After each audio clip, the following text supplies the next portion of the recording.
washiriki, kauli mbiu ya mwaka huu 2026 inasema haki kwa wanawake na wasichana, msingi wa maendeleo jumuishi kufikia dira 2050.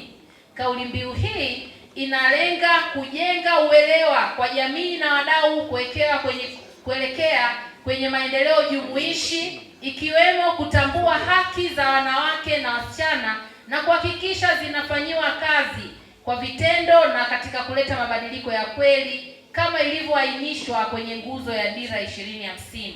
Hivyo dira hii ikawe msingi wa utekelezaji wa maadhimisho haya ambayo yatahusisha makundi mbalimbali ikiwemo wanawake, wanaume, vijana wa kiume na wa kike, lakini watu wenye ulemavu, wadau mbalimbali wa maendeleo nchini, viongozi mbalimbali wa kiserikali, viongozi wa kisiasa, viongozi wa dini na asasi za kiraia. Ndugu zangu washiriki, mama zangu wapendwa wa kongamano hili, ikumbukwe dira ya taifa 2050 imetambua umuhimu wa wanawake na wasichana kupata haki katika sehemu ya jamii. Pia imehakikisha wanawake wajasiriamali wanawezeshwa kiuchumi na kupata kipaumbele kama ilivyoainishwa kwenye nguzo ya kwanza ya uchumi jumuishi na shindani sehemu ya 4.1.3 ya vyanzo vya anuai na ubunifu ya mapato.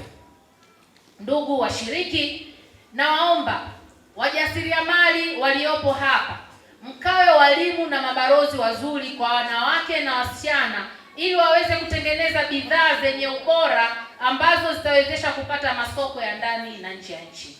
Ndugu zangu washiriki, ni muhimu sote kuhakikisha tunapambana na udhalilishaji na ukatili wa kijinsia kwa kuvunja ukimya pindi matukio yanapotokea kwenye jamii yetu.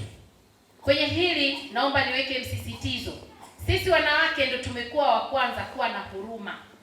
Unakuta mjukuu wako amebakwa na kijana hapo mtaani, alafu bahati mbaya labda yule mjukuu mzazi wake alifariki, umeachiwa wewe bibi.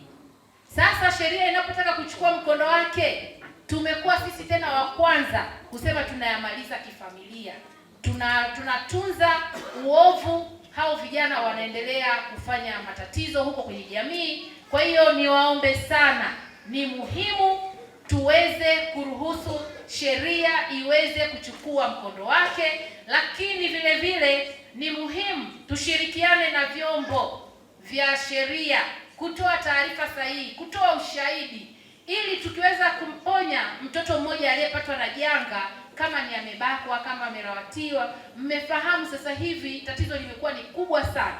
Tuliweza kumlea sana mtoto wa kike, tukadhani mtoto wa kiume yuko salama, lakini sasa hadi mtoto wa kiume sasa hivi wanaharibiwa.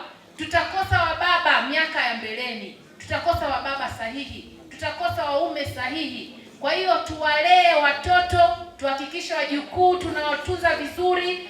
Lengo ni kuona kwamba tunatengeneza kizazi cha kesho, tutakapoishiwa nguvu tupate warithi. Wakina mama oye! Oye! Pia nimshukuru Mheshimiwa Naibu Waziri Mary Priska Mahundi kwa kunialika kushiriki tukio hili.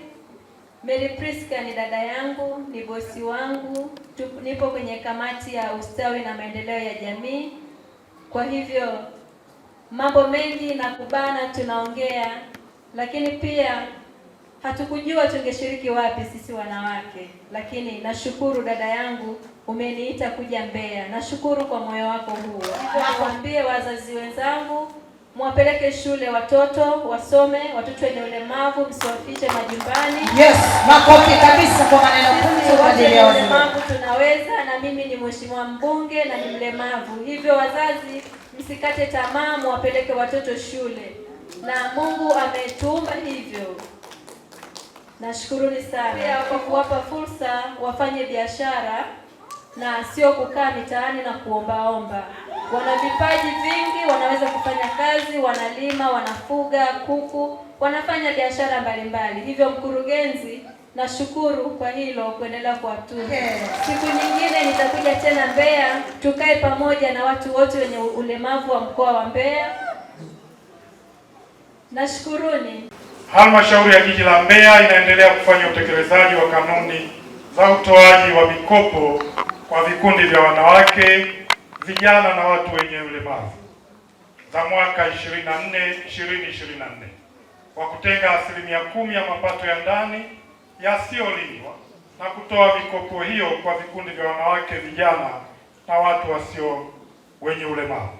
Kwa mwaka wa fedha 25/26 katika robo ya pili, halmashauri imetoa jumla ya shilingi bilioni 1,085,000 kwa vikundi 45 ambapo shilingi milioni 537,680,000 imetolewa mwezi Agosti 2025 kwa vikundi 10